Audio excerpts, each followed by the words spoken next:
Baik teman-teman, dari yang saya pelajari, karena price itu selalu akan mencari liquidity dan mengisi kekosongan.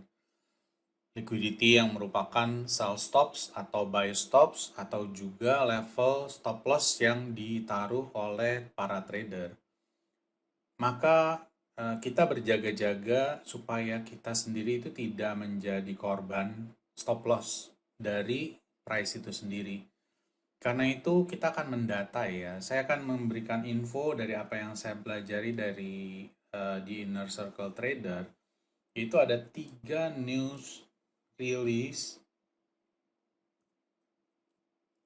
dari US Dollar Index yang perlu diperhatikan. Yaitu yang pertama adalah FOMC release, kedua NFP, dan yang ketiga belakangan ini adalah CPI.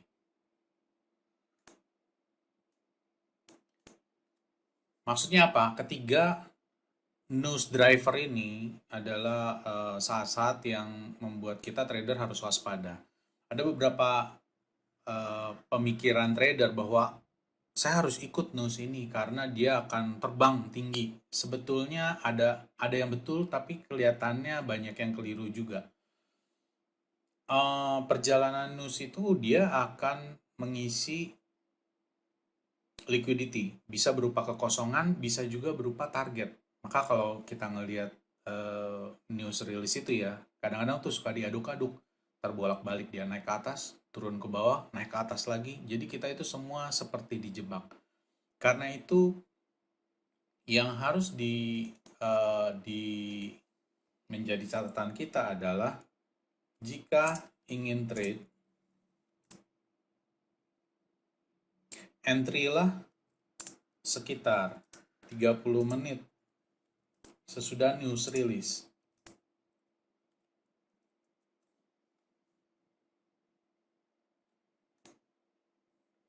Entry lah sekitar 30 menit sesudah news release. Maksudnya apa? Maksudnya sesudah dari 30 menit itu, 30 menit sampai 1 jam, kita baru akan bisa ngelihat sebetulnya price itu mau kemana sih. Karena eh, kadang-kadang memang algo itu akan bergerak dan memang betul akan diatur secara otomatis. Tetapi ada saat-saat di mana itu diatur oleh orang yang di belakang layar, betul-betul individu.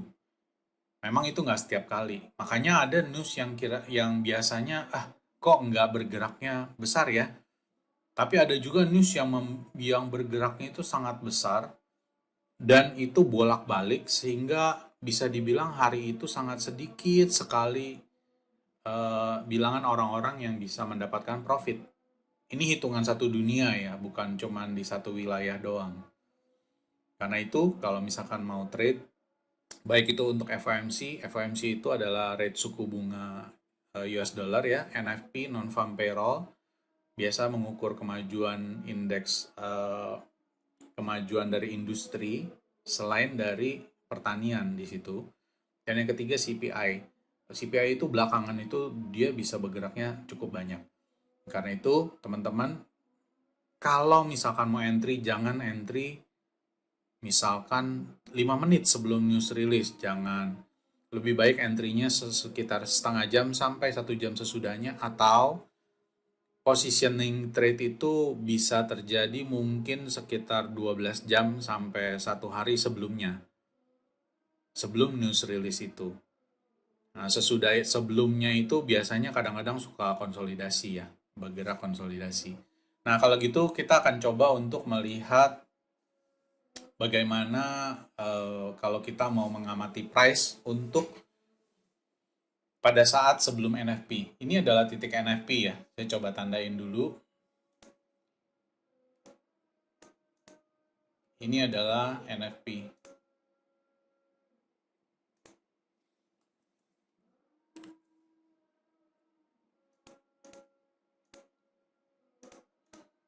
Cuma sebagai penanda aja ya. Saya besarkan 16. Oke, ini adalah titik NFP. Sebelum kita NFP, kita akan menandakan mana saja level yang perlu. Pertama, level ini. Level ini adalah level breaker, yaitu level yang bisa dibilang manipulasi ya. Bisa dibilang level manipulasi. Dia ini mengambil liquidity, sesudah itu dia turun ke bawah, dia mengisi daerah kosong, lalu dia break ke atas, price itu di break. Lalu sudah itu dia turun ke bawah dengan cepat, dan orang-orang yang mempunyai level buy dan stop loss di sini, bukan stop loss ya, dia level buy-nya di sini, stop loss-nya mungkin di bawah, bisa jadi di bawah sini. Waktu lagi price turun, dia nggak langsung sell, dia nggak langsung likuidasi posisinya, tapi dia tunggu kembali waktu lagi dia naik ke sini. Bagaimana dengan ini? Kalau kita melihat level dari price bottom ini, itu belum melewati level ini. Sehingga ini tidak dilihat sebagai satu revisit kembali ke breaker, tapi dia merupakan satu gerakan yang cukup panjang, lalu dia konsolidasi di sini, dia kembali naik ke level breaker. Untuk orang-orang yang entry di sini, dia lepas posisinya sekaligus juga dengan menambah posisi sell. Nah, ini adalah level pertama, level breaker. Saya tandain.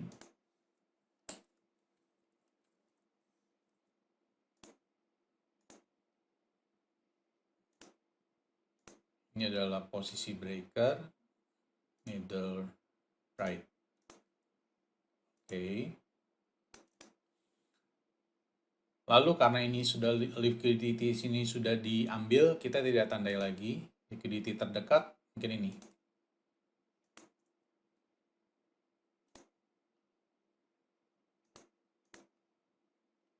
Sebelum NFP kita melihat di sini ya, karena ini NFP itu dia jam 7.30, yang terdekat ini adalah London Low. Sesi London Low itu jam 2.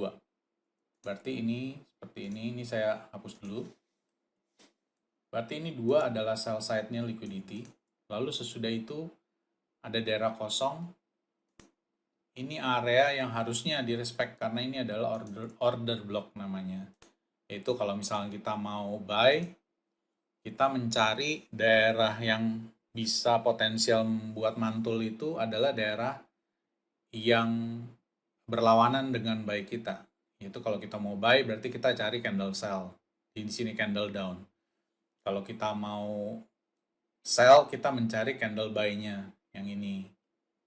Yang ini atau yang ini juga sama. Kurang lebih ya, maksudnya kurang lebih, bukan sama. Lalu ini tetap adalah candle liquidity juga, sell side-nya warna merah juga. Jadi saya akan tulis di sini untuk ini daerah sell side liquidity.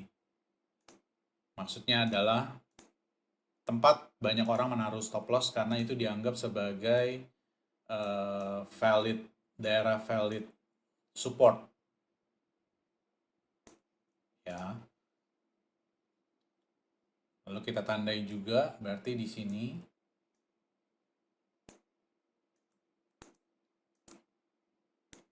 ini adalah candle, maaf, daerah buy side-nya.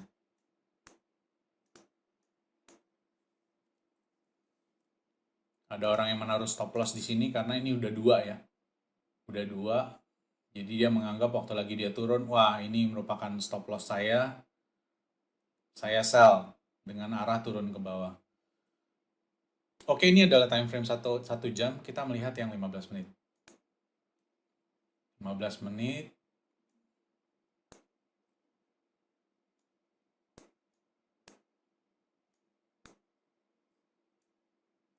Oke, 15 menitnya.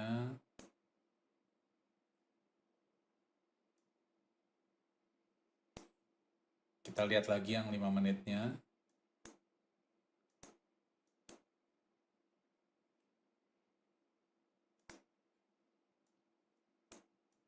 Menitnya di sini ya. Ini berarti ini buy set liquidity yang 5 menit. Ini sell side-nya, lalu juga ada sell side di bawah. Nah, kita juga menandai daerah area sini. Tapi kita lihat dulu ya, berarti ini saya tandai, ini adalah level NFP, karena ini 8.30. NFP itu jam 8.30. Jadi ada ini, ada juga yang sell side yang ini, dan juga berturut-turut sell side saya tarik garisnya ke sini. Jadi begitu news release dia turun ke bawah, mengisi daerah kosong sini, lalu dia naik ke atas dengan cepat. Lalu dia bermain-main, isi daerah kosong, dia naik lagi ke atas tapi tidak sampai ke mengambil previous high. Ingat ini adalah daerah breaker, dia bereaksi di sana. Sesudah itu dia mulai turun breakdown. Level ini direspek hanya sedikit saja, dia mengisi daerah kosong di sini yang sedikit, lalu dia turun ke bawah. Dia ambil level NFP, level ini, level London, level ini. Ini semuanya sudah kena dengan candle ini. Ingat ini adalah candle apa? Seperti yang tadi, waktu lagi 1 jam. Ini adalah candle breaker.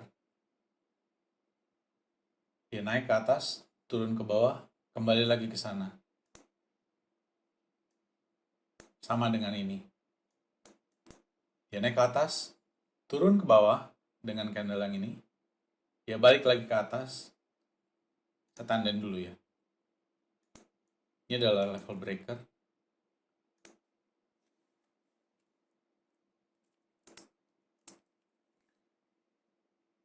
Breaker 5 menit.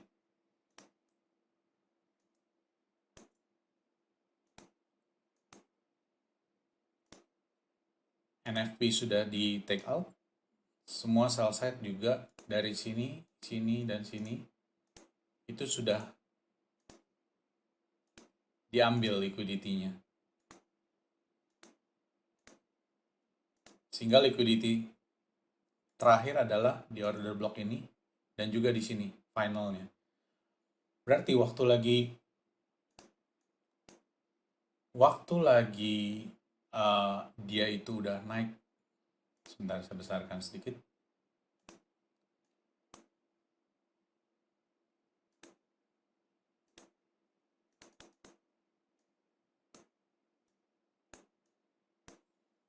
Waktu dia posisi sudah di bawah. Ini menandakan price ada keinginan, ada kecenderungan untuk turun karena dia sudah break market structure juga. Sehingga dia waktu lagi dia naik ke atas, dia mengisi daerah kosong ini, dia mengisi juga bereaksi di breaker 5 menit, termasuk juga yang satu level dengan order block. Ingat waktu lagi kita mau sell, kita sell di arah di candle yang menaik. Candle biru ini dia sell turun ke bawah. Dia lurus terus, masuk turun ke bawah terus, dia tidak memberikan kesempatan kepada kita untuk entry. Kecuali kalau ada yang mau entry di sini ya, tapi itu bukan style yang diajarkan. Yang pasti adalah dia price ini begitu revisit naik ke atas di area order block, saya tandai, ini namanya order block.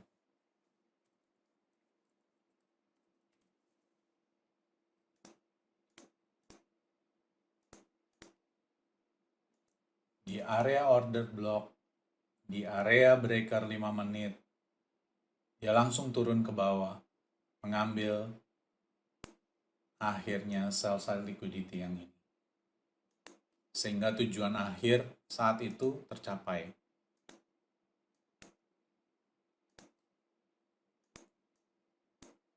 Sebetulnya price ini menurut saya terlalu cepat bergeraknya.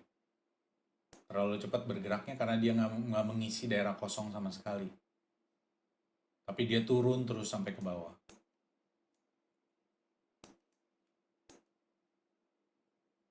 Ada yang mengatakan bahwa ini adalah ada juga cara untuk kira-kira memprediksi sampai mana dia itu turun ke bawah, yaitu kurang lebihnya dari sini ke sini.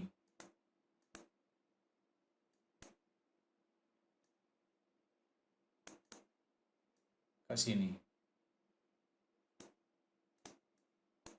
Ini adalah gap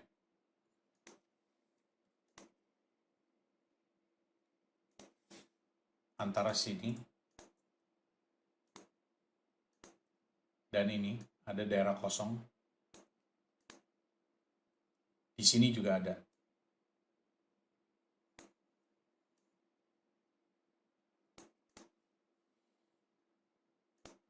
Kita bisa mengukur kira-kira kurang lebih dia ada di 50% dari target akhir. Kalau ini menjadi 50%, target tercapai di sini di order block. Order block yang tadi di sini.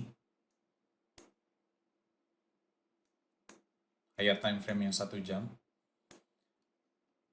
Atau dia juga bisa sampai turun sampai sini. Ini target sell side liquidity-nya mungkin nanti akan diambil. Tapi dia perlu untuk mengisi daerah kosong ini dulu. Mungkin itu aja teman-teman. Review dari trade sesudah NFP news release. Terima kasih.